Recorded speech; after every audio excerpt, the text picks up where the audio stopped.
اللہ اکبر اللہ۔ بسم اللہ الرحمن الرحیم۔ آپ صلی اللہ علیہ وسلم کے والدین کے ایمان کے بارے میں کیا نظریہ ہے اور کیا عقیدہ رکھنا چاہیے؟ تو اس بارے میں عام طور پر 3 موقف سامنے آئے ہیں۔ سب سے پہلا موقف یہ ہے کہ جو متقدمین علماء کا ہے، انہوں نے اس کے بارے میں توقف اور خاموشی اختیار کی ہے۔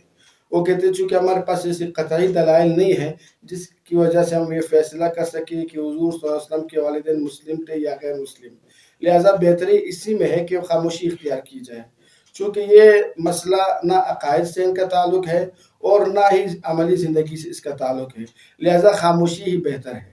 ایک تو یہ موقف ہوا۔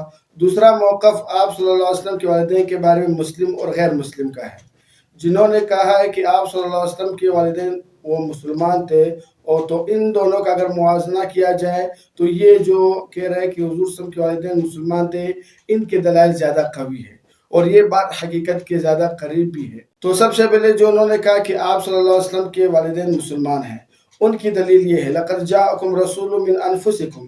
قرآن کی ایک آیت ہے، اس کی ایک قرأت یہ ہے کہ لَقَدْ جَاءَكُمْ رَسُولٌ مِّنْ أَنفُسِكُمْ۔ اس کو ایک دوسری طرف بھی پڑھ سکتے ہیں، لَقَدْ جَاءَكُمْ رَسُولٌ مِّنْ أَنفُسِكُمْ، اور انفسکم کے معنی ہے کہ یہ نبی آپ میں سے سب سے پاک نسلوں میں آیا ہے۔ تو وہ اہل علم جو کہتے ہیں کہ حضور صلی اللہ علیہ وسلم کے والدین مسلمان تھے، انہوں نے کہا یہ آیات بتا رہی کہ آپ صلی اللہ علیہ وسلم پاک نسلوں میں سے ہے، اور ظاہر بات ہے اور کافر پاک نہیں ہو سکتا۔ کافر کے بارے میں تو یہ ہے انما المشرکون نجس، کہ جو جتنے مشرک یہ تو نجس ہے، یہ ناپاک ہے۔ تو لہٰذا پہلی دلیل ان کی یہ ہے کہ حضور صلی اللہ علیہ وسلم چونکہ پاک نسبوں میں سے ہیں، ان کے نسب پاک ہے، لہٰذا اس میں کافر وہ نہیں آ سکتا، وہ آپ کے والدین کافر ہو نہیں سکتے۔ دوسری دلیل انہوں نے یہ پیش کی ہے کہ امام قرطبی نے اپنی کتاب تذکرہ میں ایک روایت نقل کی، حضرت عائشہ رضی اللہ عنہا فرماتی ہے کہ حضور صلی اللہ علیہ وسلم جب حجۃ الوداع سے واپس آ رہے تھے تو جحول کے مقام پر پہنچے تو آپ صلی اللہ علیہ وسلم شروع میں کچھ غمگین تھے، کہیں چلے گئے، واپس آئے تو مسکرا رہے تھے۔ حضرت عائشہ رضی اللہ عنہا فرماتی ہے کہ مجھے یا رسول اللہ کیا وجہ ہے؟ تو حضور صلی اللہ علیہ وسلم فرمایا کہ میں اپنے والدین کی ایمان کے بارے میں پریشان تھا، لیکن اللہ نے اپنے فضل سے ان کو دوبارہ زندگی دی اور وہ میرے پر ایمان لے آئے اور واپس ان کو قبروں میں بھیج دیا۔ تو یہ روایت کو دیکھ کر بہت سے اہل علم کی یہی رائے ہے کہ حضور صلی اللہ علیہ وسلم کے والدین مسلم تھے۔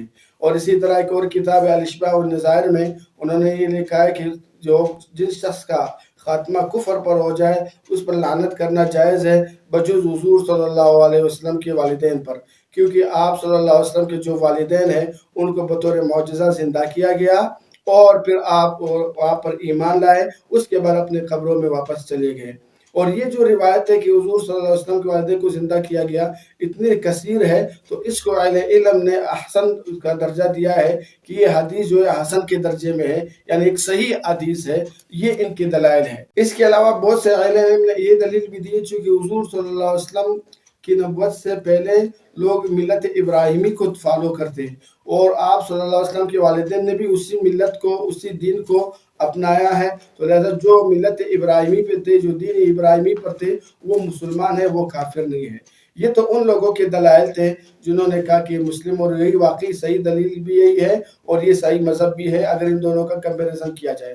اب وہ جو لوگ کہتے ہیں کہ نہیں کہ حضور صلی اللہ علیہ وسلم کے والدین وہ مسلمان نہیں تھے، ان کی دلائل کیا ہے؟ ان کی دلیل وہ یہ پیش کرتے ہیں، پہلے مسلم شریف کی ایک روایت نقل کرتے ہیں کہ ایک شخص حضور صلی اللہ علیہ وسلم کے پاس آیا اور بڑا غمگین تھا، حضور صلی اللہ علیہ وسلم سے پوچھا میرے والد، آپ صلی اللہ علیہ وسلم نے فرمایا آپ کے والد جو ہے وہ جہنم میں ہے۔ تو پھر وہ کچھ پریشان ہوا تو حضور صلی اللہ علیہ وسلم نے فرمایا پریشان مت ہو، میرے اور آپ کے والد دونوں جہنم میں ہیں۔ تو انہوں نے کچھ لوگوں نے یہ دلیل لی، لیکن اس کا جواب یہ ہے کہ یہاں پر جو حضور صلی اللہ علیہ وسلم فرمایا میرے اور آپ کے والد، یہاں پر حضور صلی اللہ علیہ وسلم کی والد سے مراد وہ چچا ہے۔ عربی میں بہت سے ایسے مواقع پر چچا کو بھی والد کہا گیا ہے۔ اور دوسری علم نے اس کا جواب یہ دیا ہے کہ اس حدیث سے مراد یہ ہے کہ یہ منسوخ ہو چکی، یہ پہلے کی حدیث تھی، اس کے بعد وہ دوسری حدیث جو ہم نے پہلے بیان کی کہ حضور صلی اللہ علیہ وسلم کے والدین کو زندہ کیا گیا، یہ بعد والی حدیث ہے۔ تو لہٰذا اس سے معلوم ہوا کہ پہلے تھے اب بعد میں نہیں رہے۔ تو یہ دوسرا جواب اہل علم نے دیا ہے اس کا۔ اور کچھ لوگوں نے دوسری دلیل یہ دی ہے کہ کہ یہ کیسے ہو سکتا ہے کہ ایک مرتبہ وہ ایک شخص مر جائے پھر اس کو دوبارہ زندہ کیا جائے. پھر انہوں نے قرآن کی ایک آیت پڑھی ہے جنہوں نے کہا کہ ہم نے حرام کیا ہے بستی والوں پر کہ وہ دوبارہ لوٹ کر آئے. تو اس آیت کا جواب علم یہ دیتے ہیں کہ اس سے مراد وہ لوگ ہیں جو عذاب میں ہلاک ہو چکے، ان کا دوبارہ آنا ممکن نہیں ہے. اور اگر کوئی بطور معجزے کے ہے یہ پہلے بھی ممکن تھا اور یہ ہوا بھی، جس طرح عیسیٰ علیہ السلام کے بارے میں اللہ نے فرمایا کہ یہ مردوں کو زندہ کرتے بطور معجزے کے ہوا ہے. اور اسی طرح بنی اسرائیل میں جو ایک شخص قتل ہوا تو اور اللہ نے حکم دیا ایک گائے ذبح کی جائے اور ان کا گوشت اس پر لگا دیا جائے، تو جب گوشت اس پر ملا گیا تو اس کے بعد وہ زندہ ہوا. تو یہ پورے سورہ بقرہ میں یہ اس کی تفصیل موجود ہے. تو اس طرح بطور معجزے کے لوگ پہلے زندہ ہوئے ہیں اور ہوتے رہیں گے. تو حضور صلی اللہ علیہ وسلم کے والدین اگر ہو گئے تو اس میں کیا قباحت ہے.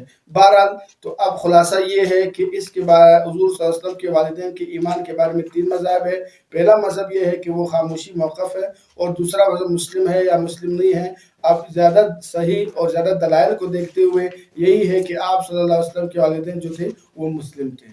القارعة ما القارعة وما أدراك ما القارعة